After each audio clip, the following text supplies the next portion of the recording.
দীঘায় ঘুরতে গিয়ে আনন্দের মধ্যে একটি মুহূর্ত হলো ভোরের সোনারোদ্রি গায়ে মেখে সকালের চা খাওয়া। ভোরের হালকা ঠান্ডা হাওয়ায় চা খাওয়া আর তার সঙ্গে সমুদ্রের গর্জনটা যখন কানে আসে, এ এক অসাধারণ নতুন অভিজ্ঞতার মতন সৃষ্টি হয়, যেটা প্রতিদিনের একঘেয়েমি জীবন থেকে আমাদের অনেকটাই আনন্দ দিতে চায়। আর সমুদ্র মানেই একরাশ প্রশান্তি, না বলা কথা আর গভীর আনন্দের একটা প্রতিচ্ছবি। তার ঢেউয়ের শব্দে যেমন থাকে সুর, আর জোয়ার ভাটার মধ্যে থাকে জীবনের ওঠাপড়ার গল্প।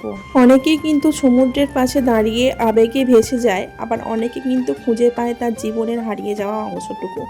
যেমন আমার ক্ষেত্রে, আমি এই সমুদ্রে আসলে পারে আমার মনের মধ্যে যে অনুভূতিটা কাজ করে, সেটা আমি অতটা ভাষায় সুন্দর করে প্রকাশ করে বলতে পারবো না।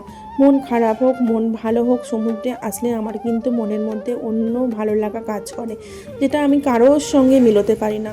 আমাকে অনেক ভালো ভালো জায়গায় ঘুরতে নিয়ে গেলেও এই সমুদ্রে এসে যে শান্তিটা আমার মনের মধ্যে লাগে, সেটা আমি কোথাও গেলে খুঁজে পাই না।